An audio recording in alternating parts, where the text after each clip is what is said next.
Karibu tena, tuko katika kitabu kile cha Wakorinto, tunaenda kitabu cha Wakorinto wa kwanza. Leo tuko katika mlango ule wa 12 kama tulivyosomewa. Mlango wa 12 una jumla ya mistari 31 mingi. Na unagusia mambo ambayo yanasumbua kanisa leo hii, yanasumbua dunia vile vile. Kwa sababu mambo ya miujiza, mambo ya kunena kwa lugha ambayo yamechukua nafasi ya Kristo. Ni kawaida shetani huwa hawezi akaleta uongo bila kupitia katika kitu kinachokaribiana na ukweli. Na ni kawaida pia kwamba uongo wenye kufanikiwa, makusudi ya kudanganya, ni ule ambao umejengwa juu ya aina fulani ya ukweli. Mtu akitaka kudanganya lazima atafute ukweli fulani auweke mle ili kusudi aweze kufanikisha. Kwa sababu uongo ambao hauna ukweli ndani yake hauwezi ukakubalika. Leo hii tutaona kwenye maandiko, tukishaingia kwenye maandiko ni utangulizi tu. Leo hii kuna hizi zinaitwa karama za roho. Zinatumika na shetani kuwaondoa Wakristo, na zimefanikiwa kwa kweli. Kuondoa Wakristo katika kumwabudu Mungu na kumjua Mungu wa kweli. Watu wanaenda kwa ajili ya miujiza, kwa ajili ya uponyaji, na hawaponi actually. Wanaenda kwa ajili ya kunena si kwa lugha si vitu gani, lakini wanaacha yale ambayo yameongelewa Biblia nzima, wanatulia katika sura moja tu ya kama hii ya leo ya Wakorintho wa kwanza mlango wa 12. Lakini tunaona kwamba kuna karama ambazo Mungu amezitoa. Nazo tunaona makusudi yake. Kuna makusudi. Ni kama Mungu akikupa pesa, hakupi pesa ili kusudi ukafanye kile chochote kichafu. Anakupa kwa makusudi mazuri. Ukitumia vibaya inakuwa ni uharibifu, na watu wengi wameharibiwa na pesa. Vile vile na hizi karama. Basi tutaingia humo, tutaona karama hizo, iko tu ni utangulizi. Tutaona baadhi ya karama na nyingine tuliwahi kuziona kwenye mlango wa, labda sitapata muda kwenda huko, kwenye mlango wa 12 wa Warumi. Aliongelea kitu kama hicho. Hii ni Wakorintho wa kwanza mlango wa 12. Ukirudi nyuma kitabu kimoja, sura hiyo hiyo, mlango wa 12 wa Warumi, utakuta aliongelea kwa ufupi habari hizi za karama za rohoni. Au karama za roho. Tuanze sasa mstari wa kwanza. Anasema, na labda samani kidogo nirudi nyuma. Tujaribu kuunganisha tuliokuwa tunasoma nyuma. Tuko kwenye mlango wa 12, lakini mnakumbuka kwamba tumeanzia mlango wa kwanza, wa pili, tulipofika mlango wa 7 tulikata katikati tukausoma mara mbili mfululizo, na tulishasema kwenye mlango wa 15 pia tutafanya hivyo. Kitabu cha Wakorintho, muda wote ni vizuri unajua kitabu cha Biblia yako inakufundisha nini. Lengo lake kubwa kitabu cha Wakorintho ni kitabu ambacho kinajaribu yani kinafaa kanisa la leo sana. Biblia nzima inafaa kanisa la leo. Lakini kitabu cha Wakorintho ni kitabu ambacho kilikuwa kinaongelea kanisa la Korinto na makanisa ya dunia ambayo yalikuwa yamejaa udunia mwingi. Tuliona mlango wa kwanza, wa pili, wa tatu mpaka wa 6 ilikuwa ni mambo ya kujitukuza, mambo ya uzinzi, uasherati ndani ya kanisa. Ikaja mlango wa 7 mambo ya ndoa yaliyoshindikana, mlango wa 8 vyakula masanamu, mlango wa 10 vile vile, mlango wa 9 mambo ya pesa. Watu wanataka kujenga imani yao juu ya pesa na nini, na mlango wa 11 tuliona wiki iliyopita habari ya mambo mawili makubwa. Mamlaka ndani ya nyumba, nayo yanasumbua kanisa sana. Mamlaka ndani ya nyumba, mamlaka ndani ya kanisa. Kuna makanisa mengine unaweza kaenda ukakuta mchungaji hana mamlaka yoyote, amejinyang'anya by the way. So kama hutumii neno la Mungu huna nguvu. Neno la Mungu ndio lenye nguvu. Hana uwezo wa kuamua ni nyimbo zipi ziimbwe ndani ya kanisa. Hata wakienda wakaiga wimbo wowote ule wa duniani wakauleta, mchungaji hana uwezo wa kuwagusa. Wanaitwa praise and worship.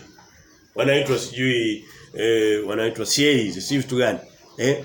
Lakini tuliona kwamba mlango wa 11 japo haukugusa sana mfumo wa mamlaka ndani ya kanisa, halikuwa somo lake kuu. Ilikuwa zaidi kwa habari ya mfumo wa mamlaka ndani ya nyumba. Aliposema kwamba kichwa cha mwanamke ni mwanamume na kichwa cha mwanamume ni Kristo na kichwa cha Kristo ni Mungu. Akaweka nafasi 4. Na leo hii tuliona pia katika mlango uliopita wa 11 kwamba huo mpangilio haupo, na kwa vile haupo familia hazipo. Zimevunjika, zimeharibika. Na sio familia tu, hata maisha tu ya kila siku. Kwa mfano mwanaume ambaye kichwa chake si Kristo anakuwa hana uwezo tena wa kuwa mwanaume kwa sababu kichwa chake hakipo, amepoteza kichwa. Mtu akishapoteza kichwa maana yake amekufa huyo. Kwa sababu wanaume kichwa chao sio Kristo, sio wanaume kwenye nyumba zao. Kukitokea swala lazima aende akamuulize mke wake. Ndio amruhusu. Kama mtoto mdogo, ngoja nimuulize nini kama. Na kina mama anaweza kufikiri vizuri lakini sio vizuri.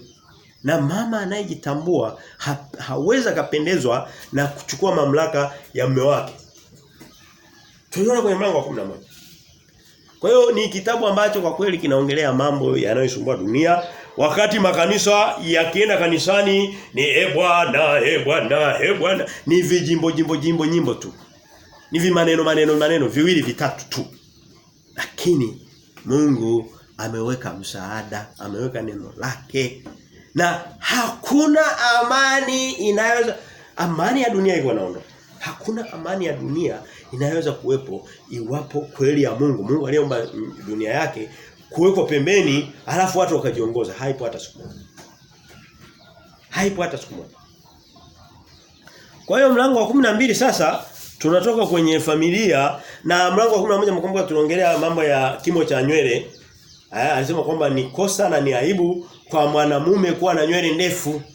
Na tukaona kwamba watu wengi siku hizi, wanaume wengi kuliko hata idadi ya wanawake, wanajitwisha manywele mengi kutaka tu kuonyesha mamlaka. Yaani kama kuonyesha jinsi walivyomkaidi Mungu au ujinga kutokujua. Anajitwisha ni nywele jingi kuonyesha ujinga wake. Mungu amesema ni aibu na ni kosa. Na vile vile akasema ni aibu na ni kosa kwa mwanamke kuwa na nywele fupi, kukata nywele au kuweka upaa. Anasema ama afunike kichwa chake ama kwa kitambaa, ama afunike kwa nywele ndefu, kwa sababu nywele ndefu ni vazi. Mungu amempa kama vazi.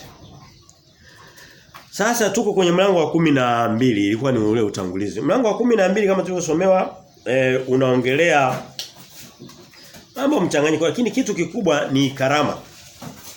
Karama ni vitu unajua karibu kila kitu tulicho nacho binadamu ni karama. Uhai ni karama, sio karama.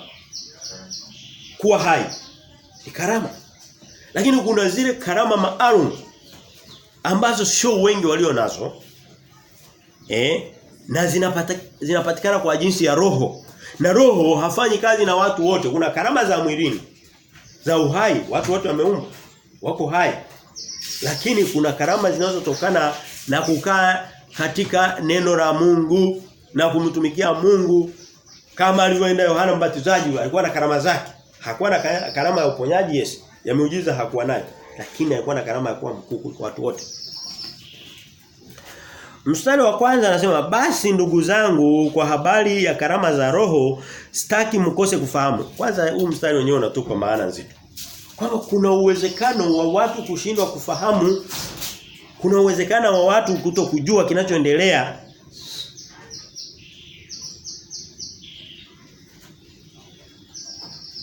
Anasema basi pana tofauti za karama, bali roho okay, nilikuwa nimeenda mlango wa 4, nirudi mlango wa mstari wa 4. Turudi mstari wa kwanza. Anasema basi ndugu zangu, kwa habari ya karama za roho sitaki mkose kufahamu. Leo hii watu hawafahamu. Watu hawajui. Wakisikia mtu ananena kwa lugha, unasikia wote wamenena kwa lugha. Mungu hawezi kaweka huu mstari kwamba mna uwezekano wa kutokufahamu kama hayui, kama watu watakuwa hawafahamu. Anaendelea mstari wa pili, anasema mwajua ya kuwa mlipokuwa watu wa mataifa mlichukuliwa kufuata sanamu zisizonena kama mlivyoongozwa.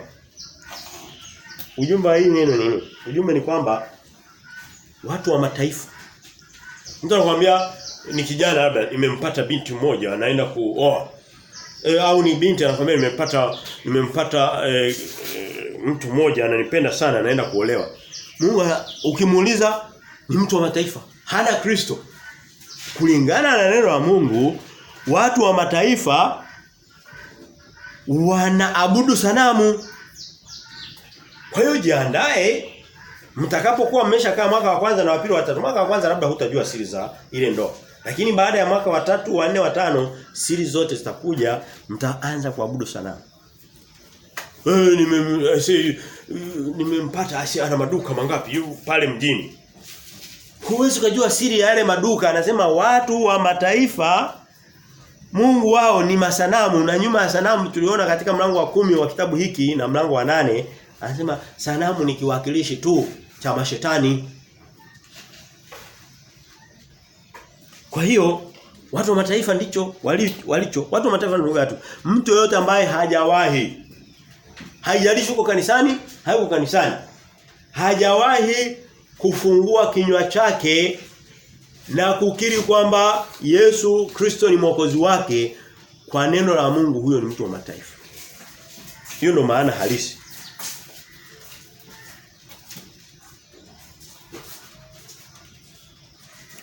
Anaendelea mstari wa 3. Anasema kwa hiyo na waarifu ya kwamba hakuna mtu anenaye katika roho wa Mungu kusema Yesu amelaaniwa, wala hawezi mtu kusema Yesu ni Bwana isipokuwa katika roho. Mstari huu unatumika sana unatumika sana na manabii wa uongo kujitetea. Kuna mistari wa Shai Khalid, usimnenee vibaya nabii wa Bwana. Yaani anaenda anakuwa ni nabii wa shetani, anafanya ushetani, alafu anataka kujifunika kwa maneno ya Mungu. Hapana. Anasema lazima nafikiri tutafika huko leo. Kwenye Yohana wa kwanza mlango wa 4 anasema lazima tujifunze kuzipambanua roho. Ni roho, sio kila roho ni roho wa Mungu. Turudie ule mstari tusome. Tunasema kwa hiyo na waarifu na wataarifu ya kwamba hakuna mtu anenaye katika roho wa Mungu kusema Yesu amelaaniwa, wala hawezi mtu kusema Yesu ni Bwana isipokuwa katika Roho Mtakatifu. Ili kusudi uweze kumkiri Yesu Kristo kwamba ni Bwana, kwamba ni Mwokozi, lazima uwe na roho wa Mungu, na ndiyo maana ya wokovu huo. Huwezi kutumia roho wa Mungu, huwezi ukasema nimelikiri jina la Yesu kama ukisema kwa kinywa na roho hajahusika, maana yake huyo mtu hajaokoka. Na vile vile mtu hawezi akatoka kaanza kulilaani jina la Yesu kama yumo ndani ya roho wa Mungu. Hebu tuone katika kitabu cha Marko. Tusome mlango ule wa 3. Marko 3. Tuanzie mstari wa 22 anasema hivi. Marko 3:22 anasema hivi. Nao waandishi walioshuka kutoka Yerusalemu wakasema ana Beelzebuli, na kwa mkuu wa pepo huwatoa pepo. Hawa watu ni waandishi. Ndio makuhani, ndio wachungaji wa leo. Ndio viongozi wa kanisa. Ndio wanaoongoza makanisa. Ni waandishi, na tulishaona habari za waandishi kwamba waandishi, manabii, Mafarisayo ilikuwa ni kundi moja la viongozi wa dini. Sasa hawa wanasema kwamba Yesu Kristo uponyaji wake unaongozwa na shetani. Ukisoma katika Wakorintho wa kwanza 12 ametoka kusema kwamba haiwezekani mtu tu ajisemee mwenyewe kwamba amlaani Yesu. Hao watu walimlaani Yesu, hawajamlaani. Kwamba Yesu anatumika na nguvu za shetani. Walimlaani, hawajamlaani. Walimlaani. Anasema haiwezekani hawa watu wawezekani ni watu wa Mungu. Hiyo ni njia mojawapo ya kupambanua kwamba hawa watu ni manabii wa uongo. Hawa watu ni watumishi wa shetani kwa sababu ametoka kusema kwamba mtu hawezi akawa akiwa ndani ya roho wa Mungu, haiwezekani akamsema Yesu vibaya. Na kama walivyokuwepo Mafarisayo ndivyo Petro anasema katika Petro wa pili mlango wa pili mstari wa kwanza anasema kama walivyokuwepo manabii wa uongo na walimu wa na Mafarisayo na watu gani, anasema ndivyo itakavyokuwa siku za mwisho. Leo hii kuna watu wanaenda wanakuambia wao wanafanya kwa vitendo tofauti na hawa waliosema kwamba Yesu anatumia Beelzebul, nguvu za shetani. Beelzebul ndio shetani mkuu. Wao walinena. Hawa waleo wanachokifanya anaenda anatumia nguvu za shetani kuponya katika jina la Yesu. Na watu wanapona. Shetani akapewa kufanya miujiza. Anafanya miujiza. Anatoa utajiri, watu wanakuwa matajiri. Actually ukiangalia watu waliotajirishwa na shetani na waliotajirishwa na Mungu, unahisi walio wengi ni waliotajirishwa na Mungu na waliotajirishwa na shetani. Wengi ni waliotajirishwa na shetani. Wengi ni walioponywa na shetani. Sasa anachotaka kusema kwamba ukiona mtu hayuko kwa Yesu, hafanani na Yesu, hatendi matendo ya Yesu, hamfuati Yesu, lakini aidha yuko katika uponyaji, anafanya kazi ya Mungu, ni kama analilaani jina la Yesu kwa sababu anatumia nguvu za shetani. Ni kama anamuita Yesu kwamba ndio shetani kwa sababu anamwambia njoo kwa Yesu ukapone. Anatumia nguvu amezitoa Nigeria. Siwezi kusema kama Nigeria ndio kuna shetani. Shetani yuko kila sehemu. Na Biblia inasema ukimpinga shetani atakimbia, mkaribieni Mungu naye atakaribia, mpingeni shetani naye atawakimbia. Yakobo 4 mlango wa 8. Kwa hiyo Paulo anataka kuonyesha hapa japo sio kwa wazi sana, anataka kutuonyesha kutofautisha kwamba utakapoona mtu yuko anatumia yani ana jina la Yesu, analitumia jina la Yesu, lakini akawa actually sio wa Yesu. Jina ni la Yesu kwa kutamka mdomoni. Lakini matendo yake, njia zake, kinywa chake, neno lake linalomuongoza sio la Yesu. Huyo ujue hawezi akawa wa Yesu kwa sababu huwezi ukambariki Yesu kama hauko katika roho wa Mungu. Ndicho nataka kusema. Tuendelee na Marko pale, tuendelee mbele tuone. Hapa Yesu alitoa adhabu isiyosamehewa kutokana na hili kosa. Alisema hivi, turuke mbele twende mstari ule tulikuwa kwenye Marko 3. Tulitoka kwenye Wakorintho wa kwanza mlango wa 12 tukaja Marko 3. Marko 3 tuje mstari ule tusome wa 27. Anasema hivi, kwa maneno kama yale ya Paulo aliyetoka kusema kwenye Wakorintho wa kwanza 12 anasema hivi, hawezi mtu kuingia ndani ya nyumba ya mtu mwenye nguvu na kuviteka vitu vyake asipomfunga kwanza yule mwenye nguvu, ndipo atakapoiteka nyumba yake. Huu mstari huwa tunautumia sana. Yaani mtu anakuja kwenye nyumba ya mtu mwingine, anateka vitu vyake, anasema hawezi akafanya hivyo kama kuna askari mwenye nguvu. Kama kuna mtu mwenye nguvu, lakini akitaka kufanya hivyo atakachofanya kwanza atamteka yule mtu mwenye nguvu. Kama ni baba atamteka kwa sababu mlinzi wa nyumba kwanza ni baba. Atamteka baba, atamfanya baba dhaifu. Atamvalisha visiketi na visurai vya kudondoka, atamtoa kwenye nafasi yake. Atamfanya ashindwe kuwa na msimamo kujua kama baba ni nani. Alafu sasa ndipo atashambulia mabinti, atashambulia mke, atashambulia kila kitu kwa sababu tayari baba haipo. Ndicho shetani anachofanya, anaenda anamuondoa baba kwenye nafasi yake, anaenda na kama ni mimba za kokota watazipata.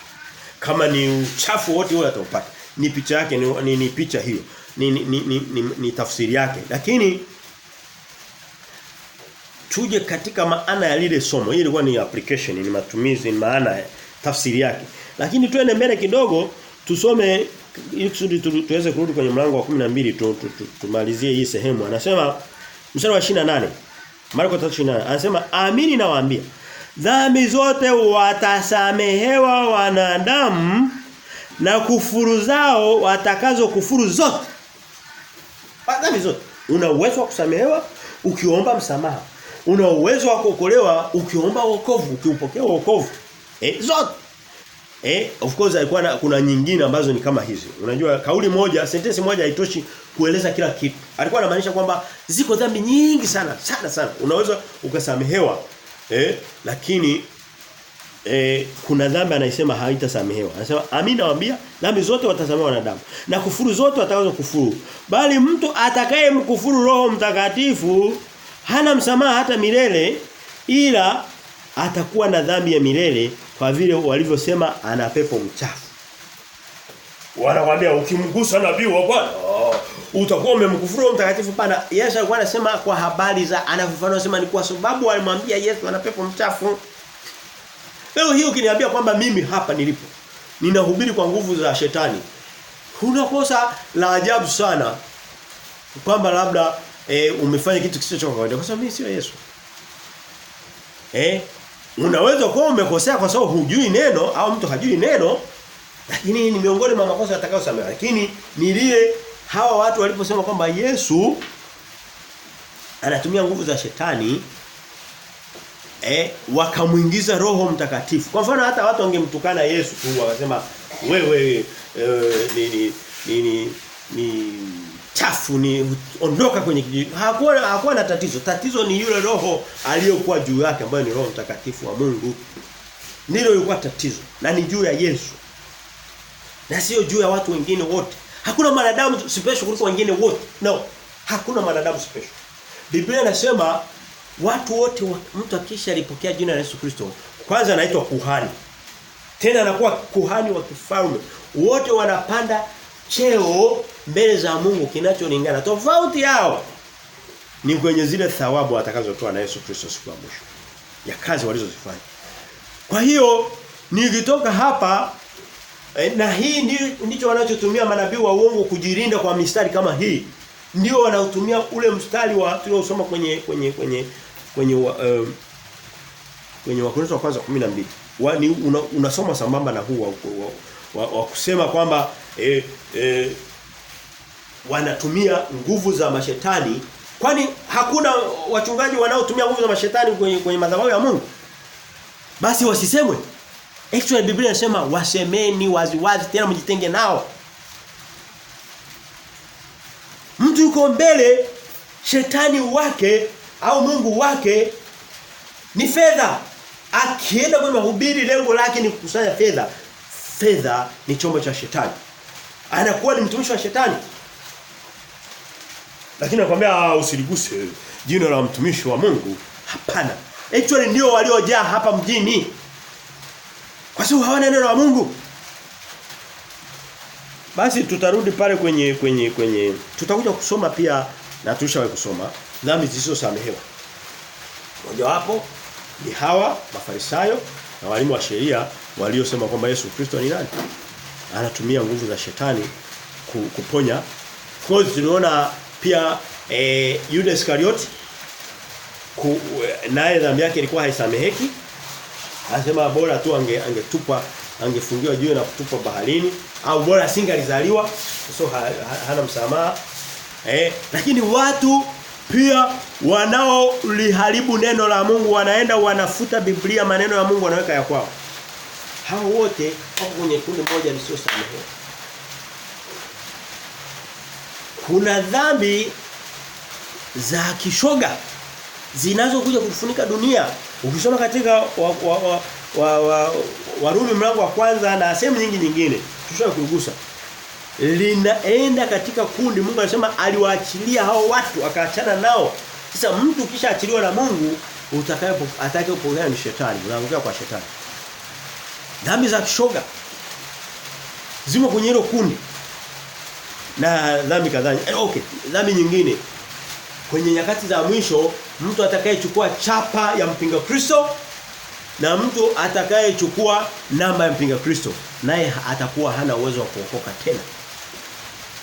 Kwenye siku za mwisho za chapa cha namba ya mpinga Kristo. Tutarudi sasa katika Wakorintho wa kwanza mlango wa 12. Anaenda mstari wa 4 anasema hivi: basi pana tofauti za karama, bali Roho ni yule. Tena pana tofauti za huduma, Bwana ni yule. Bwana ni yule. Ni yeye yule. Mstari wa 6 anasema kisha hapana tofauti za kutenda kazi bali Mungu ni yeye yule azitendaye kazi zote katika wote. Lakini kila mmoja hupewa ufunuo wa roho kwa kufaidiana. Maana mtu mmoja kwa roho apewa neno la hekima, mwingine neno la maarifa apendavyo roho yeye yule, mwingine imani katika roho yeye yule, na mwingine karama ya kuponya katika roho yule mmoja, na mwingine matendo ya miujiza, na mwingine unabii, na mwingine kupambanua roho, na mwingine aina za lugha, na mwingine tofauti za lugha. Lakini kazi hizi zote huzitenda roho huyo mmoja yeye yule akimgawia kila mtu peke yake kama apendavyo. Nilishasema kwamba maeneo haya ya hizi karama ni miongoni mwa vitu vinavyotumiwa na shetani kulishambulia kanisa la Mungu na amefanikiwa.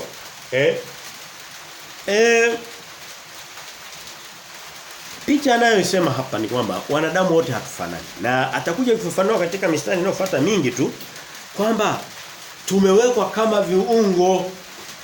Kwa mfano ndo tutaona hapa mbele nakwambia kwa mfano jicho kazi yake ni moja tu ni kuona. Wanadamu wote na nisome mstari wa 12 ili kusudi ni unaungana na mambo yaliyoelezwa hapo juu. Anasema hivi, maana kama vile mwili mmoja nao una viungo vingi na viungo vyote vya mwili ule navyo ni vingi, ni mwili mmoja, vivyo hivyo na Kristo. Analeta picha ya watu tuko hapa kama mlivyokaa. Kila mtu ana karama yake. Kuna mtu mwingine anaweza kuimba, mwingine hawezi. Lakini haina maana kuna hapo ukisoma baadaye tutakapokuwa tunaendelea kuna karama ambazo ni za wote. Kwa mfano huwezi kusema kwamba mtu mwingine anakuambia bwana mimi kwa kweli Biblia huwa sijui kuisoma. Sina karama ya kusoma Biblia. Huwezi kujitetea kwamba sina karama ya kusoma Biblia. Kusoma Biblia ni karama ya wote. Mwingine anakuambia mimi yani nikishika Biblia nasinzia. Hapana. Kuna zile karama za kupewa za waziwazi. Kwa mfano, kuna watu wengine anapewa karama ya kujifunza lugha kirahisi tu. Akienda kujifunza lugha anaelewa. Kuna mwingine anaweza kujifunza kwa mfano kama lugha ya Kiingereza akamaliza mpaka PhD hana uwezo wa kusema. Hawa akakaa na wazungu miaka na miaka lakini siwezi kusema wazungu wanaongea Kiingereza bali sio wote wanaongea Kiingereza. Kwa hiyo kuna vipawa, ni karama, ni vipawa, ni vitu ambavyo na Biblia inasema hivi vitu wanadamu wamepewa ili kusudi waweze kukamilishana. Leo hii watu wakipata karama fulani wanazitumia kwa ajili ya kujitukuza. Ndiyo sio? Ya kujitukuza. Anakuambia mimi nisipo kuwepo hawana uwezo wa kuhubiriwa. Mungu anasema pana. Mungu amewapa watu tofauti. Kwa mfano kama macho, ametoa macho mawili. Hili lisipoona hili litaona. Lakini ujue pia kuna watu wengine anaweza kapoteza macho, Mungu akampa uwezo mwingine wa kutambua maeneo kana kwamba ana macho.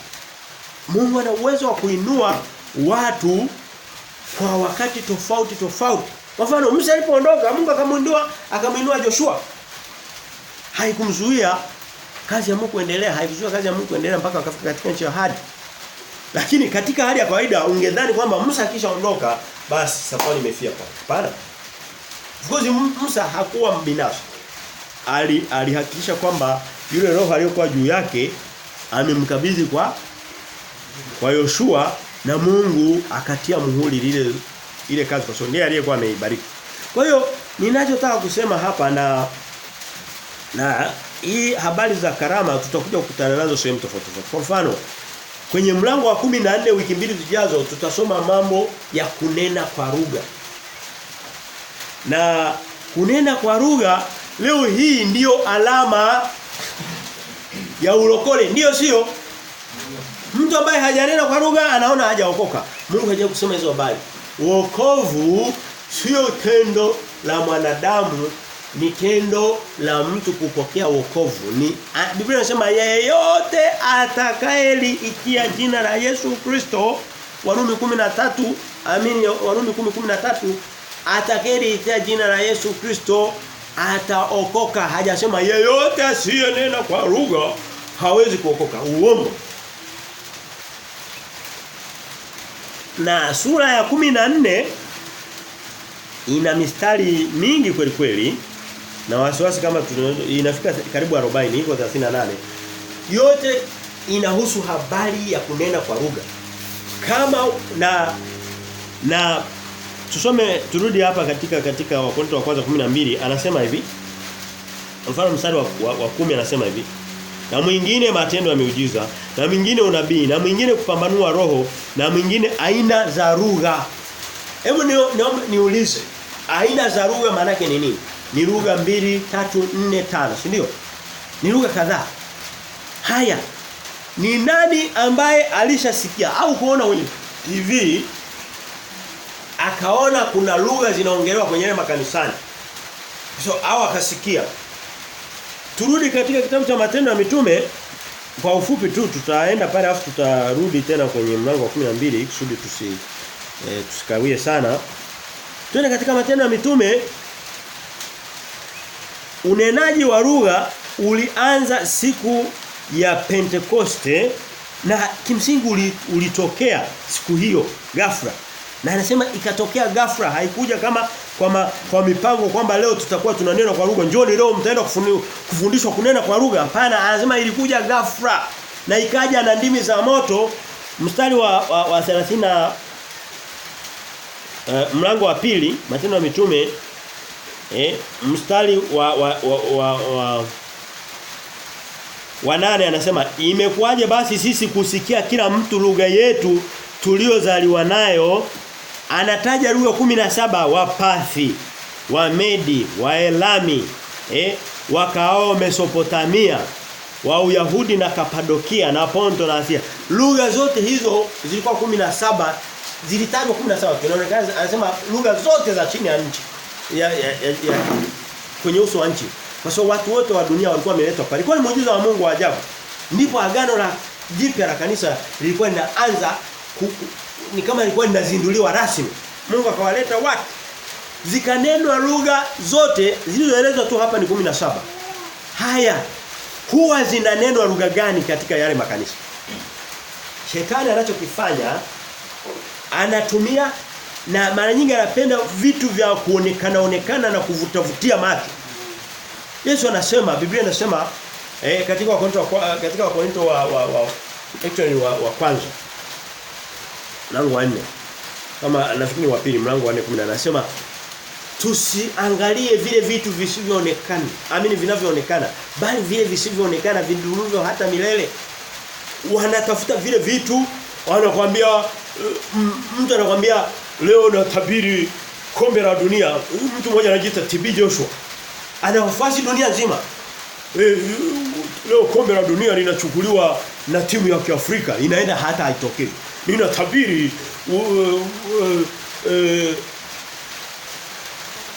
rais wa Marekani atakuwa mwanamke lakini atashinda kwa nukta chache.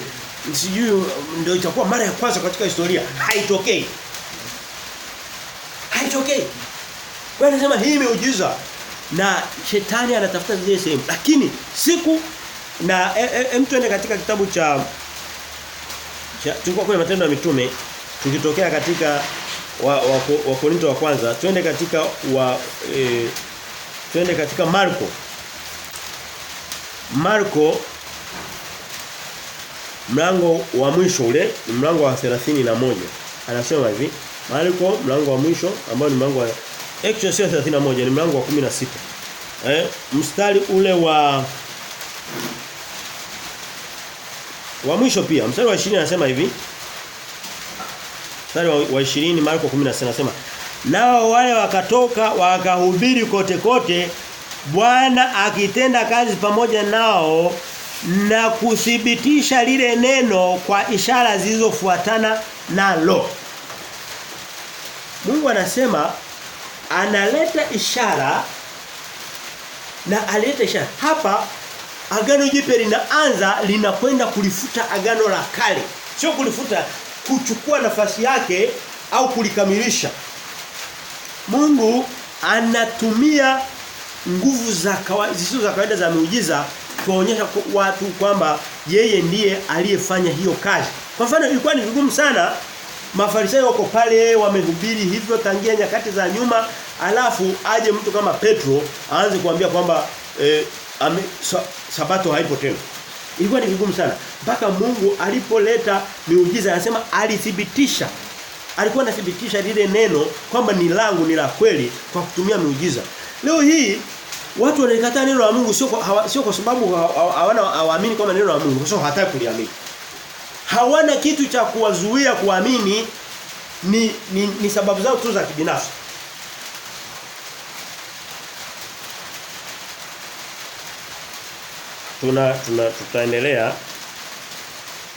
Tutaendelea na twende mstari wa 12.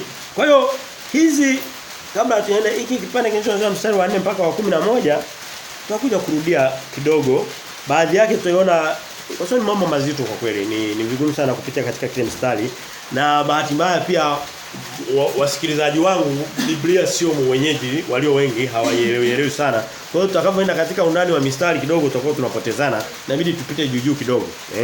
Ninaomba tuweze kujua neno la Mungu ili kusudi litakapokuwa linahubiriwa usipate kazi ya kwenda kufundisha ule msingi ambao tayari unatakiwa unajulikana. Lazima ule msingi unaujua. Mfano mwalimu anayefundisha hesabu kwa mfano somo lote, anatakiwa wakati anafundisha ile misingi, labda vitu kama kugawa, kuzidisha, table na ni vile vinajulikana. Hivi sio tayari kwa anafundisha vile vitu vingine vya juu, hivi vingine tayari hana muda, hahitaji kurudi nyuma na kuanza kufundisha. Kwa hiyo ndicho ambacho kinatakiwa kiwe kinaendelea katika kanisa. Kwa mfano habari ya kunena kwa lugha tuwe kuifundisha kama somo. Kwa hiyo sihitaji sana kwenda katika undani wake. Na kwa sababu tutakutana nayo katika mlango wa 11, mlango wa 14 wa Wakorintho wa kwanza, basi hatutaigusa sana. Mstari mstari wa 12 na kuendelea anasema hivi. Anasema maana kama vile mwili ni mmoja nao una viungo vingi, na viungo vyote vya mwili ule navyo ni vingi, ni mwili mmoja, vivyo hivyo na Kristo. Biblia inasema kanisa ni mwili wa Kristo. Kanisa ni mwili wa Kristo. Na ndani ya kanisa ameweka watu mbalimbali kama vile alivyoweka viungo mbalimbali katika mwili. Tuendelee mbele, anasema kwa maana katika roho moja sisi sote tulibatizwa kuwa mwili mmoja. Anasema kwamba ubatizo ni kipimo cha watu kwamba wameingia katika kanisa. Kule kulikiri jina la Yesu Kristo hakusemi kwamba huyo mtu, yani huyo ameingia katika kundi la watu waliokoka, lakini hahesabiwi katika kanisa. Mtu akibatizwa ndipo anabatizwa. Hata Yesu alienda akabatizwa na Yohana Mbatizaji, akaunganishwa na huduma ya Yohana Mbatizaji. Hata watu walienda wakabatizwa, wana wa Israeli walibatizwa katika mto, katika bahari ya Shamu na katika mwamba, wakabatizwa kwa Musa. Ndio wakaitwa watu wa Musa. Sasa Biblia inasema watu tumebatizwa katika mwili mmoja ili kusudi tuwe viungo vya Kristo ambao ni viungo vya kanisa. Viungo ni kutenda kazi tofauti tofauti. Anaendelea anasema kwa maana katika roho moja sisi sote tulibatizwa kuwa mwili mmoja. Kwamba tu Wayahudi au kwamba tu Wayunani, ikiwa tu watumwa au ikiwa tu huru. Nasi sote tulinyweshwa roho mmoja. Kama kanisa lazima liwe limezaliwa katika roho mmoja. Kuna makanisa mengine ambayo unakuta kwamba hayana roho mmoja. Hawa wanaamini hivi, hawa wanaamini hivi, wanakutana, yani hawana roho mmoja. Kwa sababu hawana neno moja. Kukutanikia kwamba wote tunahitaji uponyaji, kukutanikia kwamba wote tunahitaji miujiza, hiyo hata mtu mwingine ambaye hana Mungu, hana habari za Mungu, haimgusi. Sio kigezo. Anaendelea mstari wa 10 anasema kwa maana mwili si kiungo kimoja bali ni vingi. Kanisa haliwezi likawa kama kiungo kimoja. Ni viungo vingi. Anaendelea. Twende katika kitabu cha, kabla ya kwenda mbele sana, twende nisije nikasahau hii. Twende katika kitabu cha wa Kolosai, tuende kwenye Kolosai moja na labda ndio sehemu pekee tutakayotoka nje ya sura. Wa Kolosai mlango wa kwanza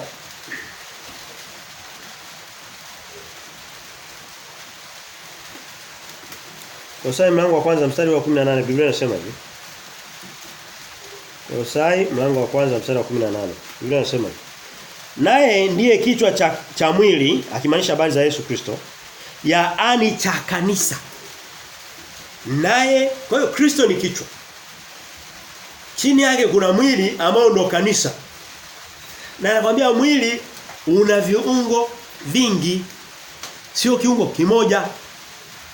Na viungo vinafanya kazi tofauti. Hapa akimaanisha nini? Kwamba ndani ya kanisa lazima watu wawe na shughuli tofauti tofauti. Hakuna kiungo ambacho kiko kwenye mwili hakina kazi. Mkristo ambaye yuko kanisani hana kazi, maana yake ni kiungo kilichokufa.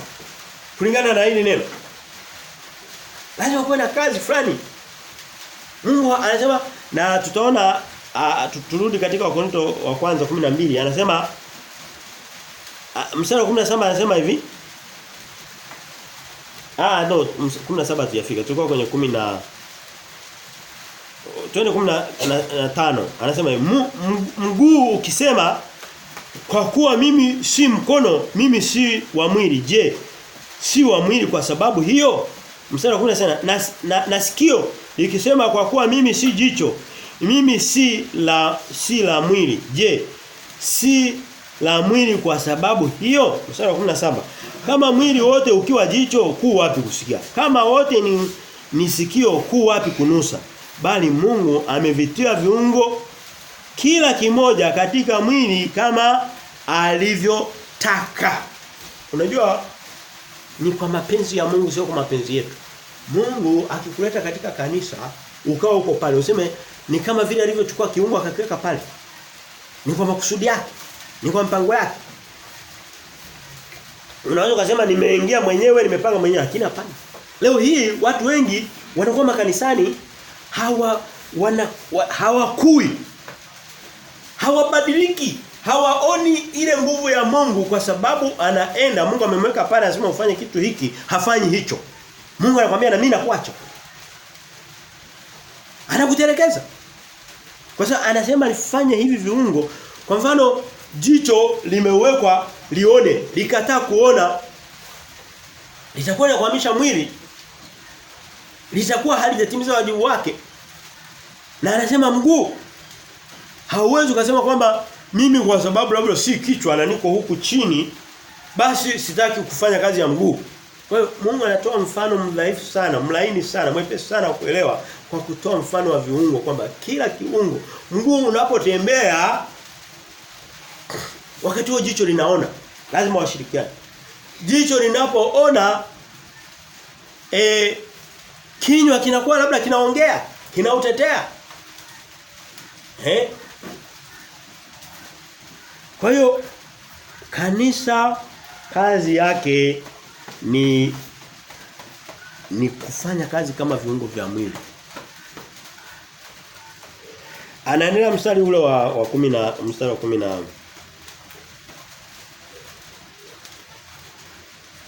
na 9 anasema lakini kama vyote vingekuwa kiungo kimoja mwili ungekuwa wapi?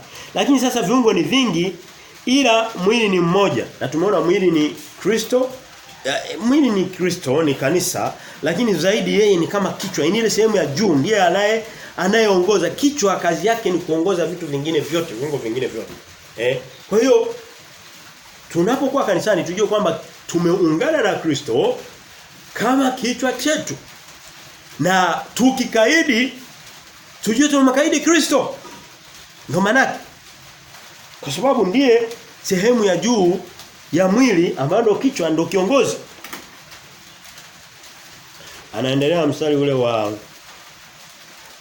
23. Huu ni mstari muhimu sana. Anasema na vile viungo vya mwili vidhaniwavyo kuwa havina heshima, viungo vile tuavipa heshima zaidi, na viungo vyetu visivyo na uzuri vina uzuri zaidi sana. Anataka kusema ni kwamba kuna viungo vingine katika mwili ukiangalia utafikiri labda havina heshima, labda sio muhimu sana. Niwahi kutoa mfano wa kitu kama kitu kinaitwa kinaitwa kongosho. Kwa Kiswahili ni kongosho. Kiingereza ndio nafikiri kinajulikana, inaitwa pancreas. Kale ka jamaa ni kama mafuta tu mwilini. Yuko tumboni. Niko kanako ongoza utendaji wa sukari ya mwili. Na kale kama jamaa kasipofanya kazi, magonjwa ya kisukari, unasikia watu wamekufa kwa kisukari, wanakuwa wameanzia ni hako kama jamaa. Ni kajitu kadogo. Yaani ukifungua hata ukaoni. Haka wewe mtaalamu sana. Lakini niko kanako simamia uhai wa mwili kwa habari ya nguvu za mwili zinazotokana na vyakula tunavyo, hasa sukari. Na au vyakula vingi tunavyokula vinabadilika, sehemu kubwa inakuwa sukari. Ndio vinafanya kazi. Ukikalinganisha na kiungo kwa mfano kama mguu. Mtu anaweza kakatwa miguu yote miwili akawa hai, lakini hawezi akapoteza kale ka jamaa akawa hai. Kwenye kichwa huku ndani huku kuna tu viungo tudogo. Kwa mfano kuna kasehemu hata akajulikani, yani kanaongoza kazi kama zote za mwili. Kulala na kuamka kwako, furaha na masikitiko yako, of course ina uhusiano na mazingira yanayokuzunguka. Hata kina mama wanaonyonyesha lazima kafanye kazi ya kuruhusu maziwa yatoke. Ni kanaitwa hypothalamus. Ni kajitu kadogo kweli kweli. Lakini wewe Mungu anachosema sio vile vitu vikubwa vinavyoonekana ambavyo ni muhimu, vile vinavyoonekana ni vidhaifu na havijulikani ndani ya kanisa. Wale watu ndio muhimu. Mungu anachosema ni kwamba hakuna mtu aliye muhimu kuliko Mungu. Sio maana nafasi uliopewa isimamie vizuri, kaa hapo vizuri. Hata kama ni kusikiliza tu ukaacha kusinzia kama wengine walivyosinzia hapa. Inatosha kwa Mungu kwamba ni kizuri, ndio maana ya kanisa. Lazima kanisa kuwepo na watu wanaoongea na wanaosikiliza. Lakini kusiwepo waliosinzia. Kwa hiyo ndicho picha anasema kwenye mstari wa 20 anasema na vile viungo vya mwili vinavyodhaniwa kuwa havina heshima, viungo vile tuavipa heshima zaidi, na viungo vyetu visivyo na uzuri vina uzuri zaidi sana.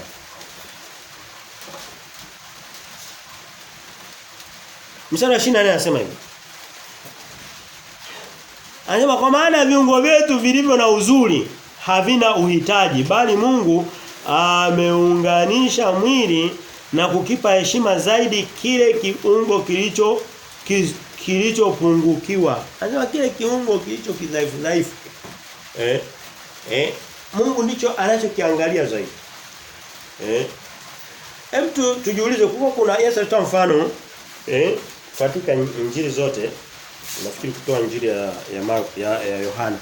Alisema kulikuwa kuna kondoo mmoja, yamkini alikuwa mgonjwa, amepotea. Kondoo ni Mkristo kama mimi na wewe. Au ni mwanadamu. Amepotea. Yule mchungaji alichofanya aliwaacha wengine 99. Akawaacha nyikani, akaenda kumtafuta yule mpotevu, yule mwana mpotevu. Akamleta tena akaja amembeba mabegani. Mungu anachosema, unapokuwa katika hali ya udhaifu lakini ukawa kiungo cha Kristo, una udhaifu unaweza kutokana nini? Unaweza kuwa yamkini huna sura nzuri sana. Kuna watu ambao wana sura tu peke yake inamfanya aonekane dhaifu. Ukawa huna nguvu nyingi sana za mwili, ukawa hujui kusema sana, yamkini huna elimu nyingi, yamkini huna kelele nyingi, huna mavazi mazuri, huna nini, lakini ni kiungo kiaminifu katika Kristo. Anasema hivyo ndivyo Mungu anavyovipa heshima zaidi. Mungu anaangalia sehemu zilizo dhaifu, by the way. Vitu vyenye nguvu Mungu anasema si vinajitosheleza. Yesu aliwaambia wale Mafarisayo walitaka ukisoma katika Yohana 9 mwishoni pale. Walitaka aseme kwamba Mafarisayo nao ni watu wazuri na nini, na kwa sababu wana nguvu, wana influence katika jamii, wana mamlaka na nini. Wakataka awathibitisha, akasema hapana. Ninyi si mnasema kwamba mna uwezo, mnaona, basi mjitegemee. Wakasema sasa ina maana mnasema kwa hiyo sisi ni vipofu. Akasema kama mngalikuwa vipofu, walemavu, watu wadhaifu, mngesamehewa, lakini kwa sababu mnajiona mmejitosheleza, mtakaa na dhambi yenu hata milele. Na ikawa hivyo. Lazima tukubali kuwa viungo vya Kristo. Lazima tuwe vile viungo vilivyo dhaifu ambavyo katika ule udhaifu Mungu ndipo anaviinua na kuvipa heshima. Vyote amevipa nafasi sawa, ila kuna mazingira vingine na vijari kuliko vingine.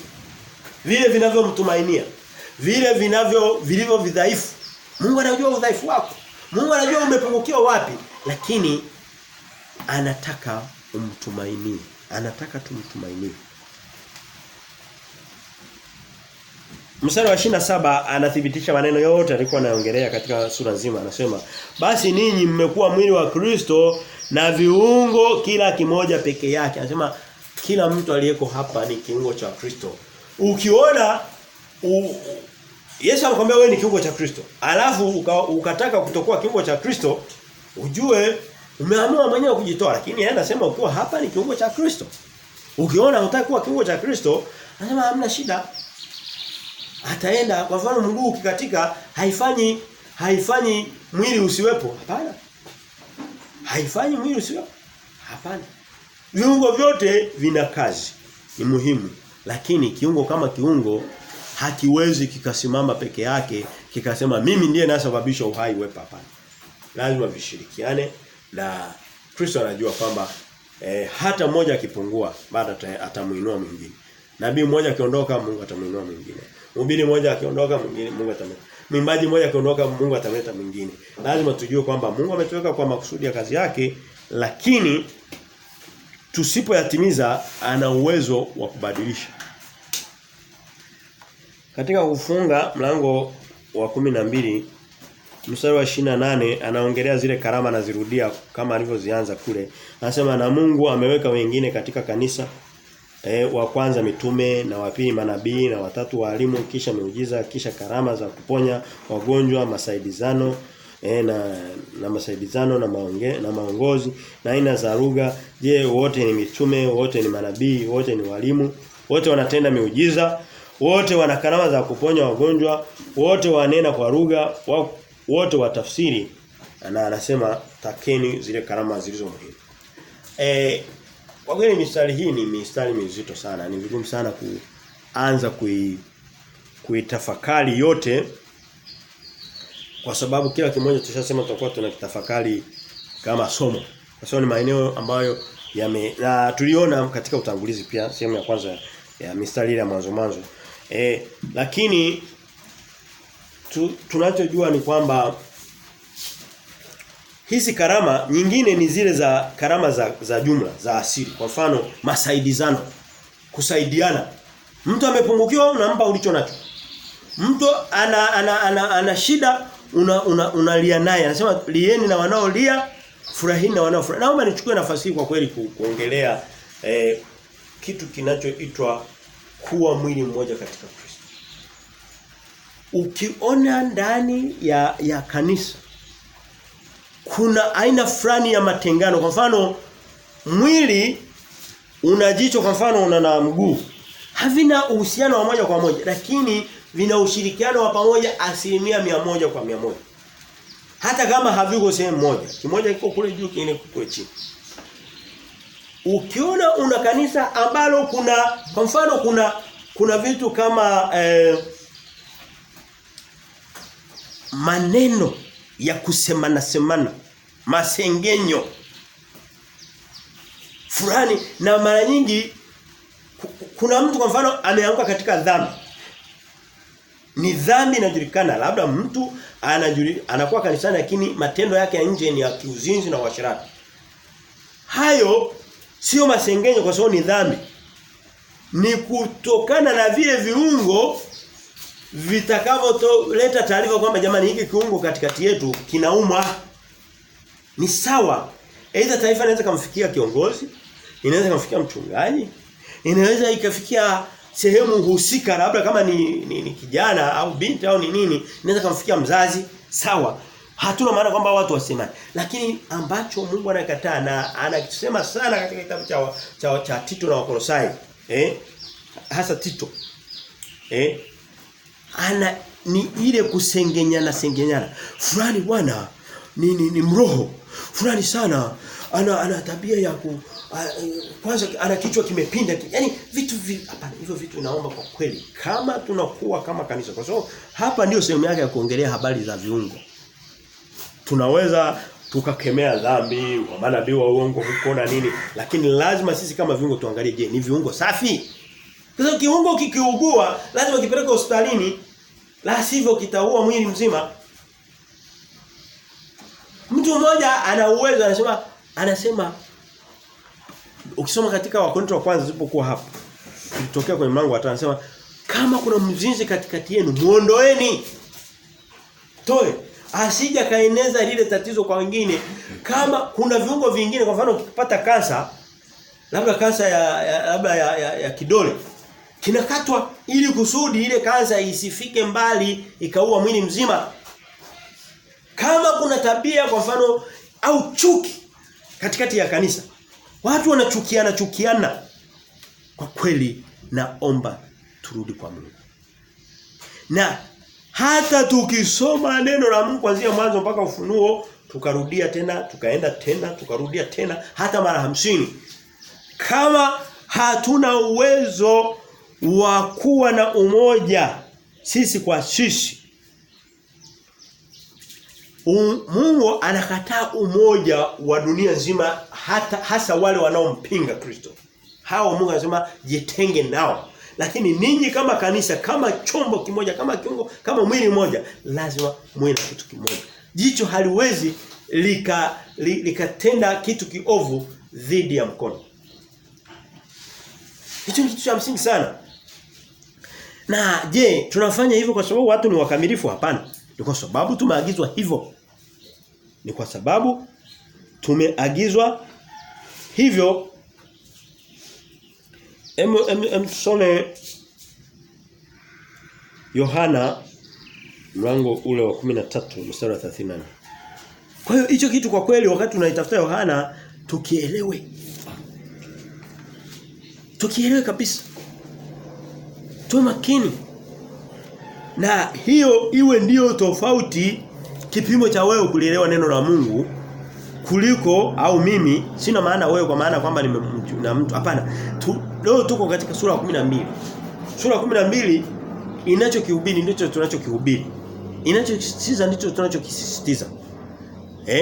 Ukisoma katika Yohana mlango ule wa 13 mstari ule wa tusome mstari wa 34-35 Biblia inasema hivi. Anasema amri mpya nawapa. Alikuwa anaongea na wanafunzi wake hapo. Hapa ashamalizana na wanadamu wengine. Amri mpya nawapa, mpendane kama vile nilivyowapenda ninyi, nanyi mpendane vivyo hivyo. Mstari wa 35 nilikuwa nautafuta sana. Anasema vivyo watu wote watatambua ya kuwa ninyi mmekuwa wanafunzi wangu mkiwa na upendo ninyi kwa ninyi. Watu wote watagundua kwamba hili kanisa ni la wanafunzi wa Yesu Kristo, wakigundua wale watu wana upendo wao kwa wao. Na upendo ndani ya kanisa unawezekana kwa sababu gani? Kitu kinacholeta chuki katikati ya watu, chanzo kikubwa kabisa huwa ni dhambi. Dhambi aina yote. Sasa tukisha zikatakata zile dhambi, tukazikatakata zile dhambi, lazima upendo utatawala. Lazima. Kanisa haliwezi likasimama katika umoja likiwa halikemei dhambi.